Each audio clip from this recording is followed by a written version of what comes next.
دغه آیت مبارکه کې الله جل شانه د یوې ګناه ذکر کوي او هغه ګناه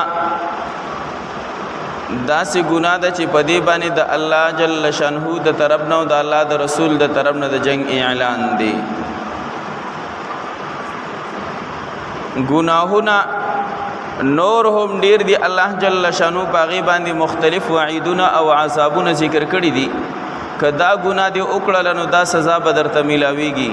کدا ګناه دی وکړل نو دا سزا به درته ملاويږي، کدا سي عمل دی وکړو دومره وخت چې دی هغه به جهنم کې سوځي، دا چې دی عمل دی وکړو نو دومره چې دی هغه د دنیا نقصان به دی وشي او دا به د آخرت نقصان وشي. خو د الله جل شانه د طرف نه د جنگ اعلان په نشته دی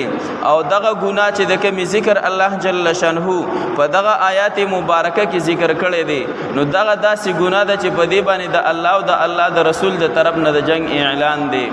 نو چې په کومه ګناه باندې د الله او د الله د رسول د طرف نه د جنگ اعلان شو او الله جل شانه د چا سره جنگ کول غواړي، د الله رسول د چا سره جنگ کول غواړي نو د هغه په مال کې به چرته خیر او برکت پاتې شي او د الله جل شانه سره به څوک چې د جګړه کولی شي. د الله جل شانه مقابله بیا څوک نشي کولی. د الله جل شانه د یو معمولی حکم او د عذاب مقابله چې د انسان بیا نشي کولی. نو الله جل شانه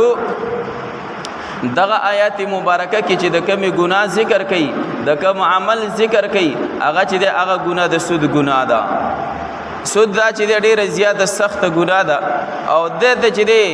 دا د انسانانو اینی زوی چې دی هغه د سکلو مترادف دي. دا چې لکه انسان چې د بل انسان چې دی هغه اینی زوی چې دی هغه سکی او د بل انسان غوخه چې دی هغه خوري، د دې چې د هغه مترادف دي. الله جل شانه په آیات مبارکه کې فرمایي الذين ياكلون الربا لا يقومون الا كما يقوم الذي يتخبطه الشيطان من المس.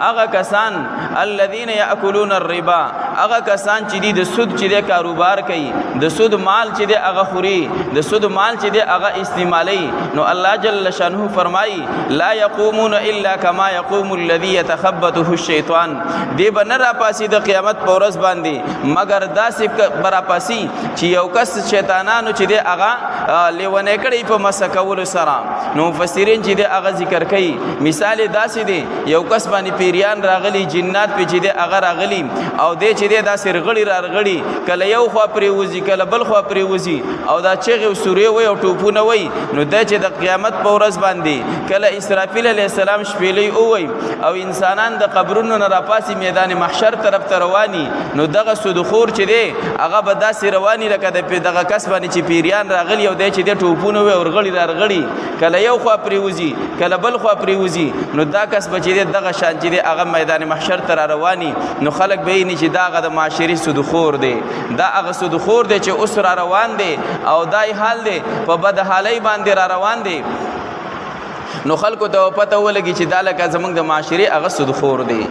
داسې بر رواني یا داسې بر رواني لکه یو کس باندې چې هغه مرګي راغلی، امرګو بیماری او د چې د پریوزي را پریوزي، کله یو خوا پریوزي کله بل خوا پریوزي او ورغړي او ټوپونه وای، نو دغه شان بچي د سودخور چې د میدان محشر ته رواني. الله جل شانه فرمای دا ولی دا سزا دل دا دومره سخت ولی ورکړی کیږي ځکه چې نور ګناه مخکې خبره ذکر شو، نور ګناهونه هم شته دي پاغه باندې وعیدونه الله جل شانه را لګلی دي، سزاګانې پر را لګلی دي، خو د جنگ اعلان ور سره نه دی کړي او د قیامت دغه دومره سخت حالات ورل نه دی ذکر کړي. وجد ادم چې د الله جل شانه د حکم نه انکار کوي او بیا چې د الله جل شانه په حکم کې تعویل کوي او دا وایي چې مطلب دا دی چې دا حکم الله جل شانه ورکړي، نعوذ بالله. نو الله جل شانه نفویدو چې دا حکم ورکړي دي ځکه دی وایي چې يتخبطه الشيطان من المس ذلك بأنهم قالوا الله جل وعلا دا ولي ذلك بأنهم دا زکا قالو جوای دی انما البيع مثل الربا واحل الله البيع وحرم الربا چې سود او تجارت خو یو شان سیز دی کنه تجارت کې یو سړی چې د مال ورکي او پیسې پکې اخلي یو سیز خرڅي او بیا چې د پیسې ته اخلي او وای سود چې دی نو دې کوم دغه شان چې د مال تبادله کیږي نو بیا الله جل شانه ول چې دی سود حرام کړي دی او تجارت چې دی حلال کړي یعنی په الله جل شانه باندې اعتراض کړي چې الله تعالی حکم ولې ور کړی دی نو ذالک بانهم قالوا انما البيع مثل الربا چې دا په مثل د ربا دی واحل الله البيع وحرم الربا او الله جل شانه سود چې دی حرام کړی دی او تجارت چې دی هغه حلال کړی دی نو دا یو ولې داسې کړی دی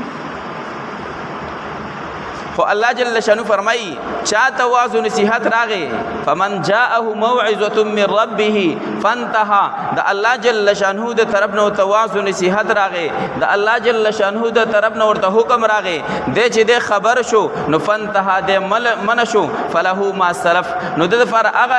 انعامات او احسانات دي هغه د معافی وادي دي چې کوم مخکې تیر شوی دي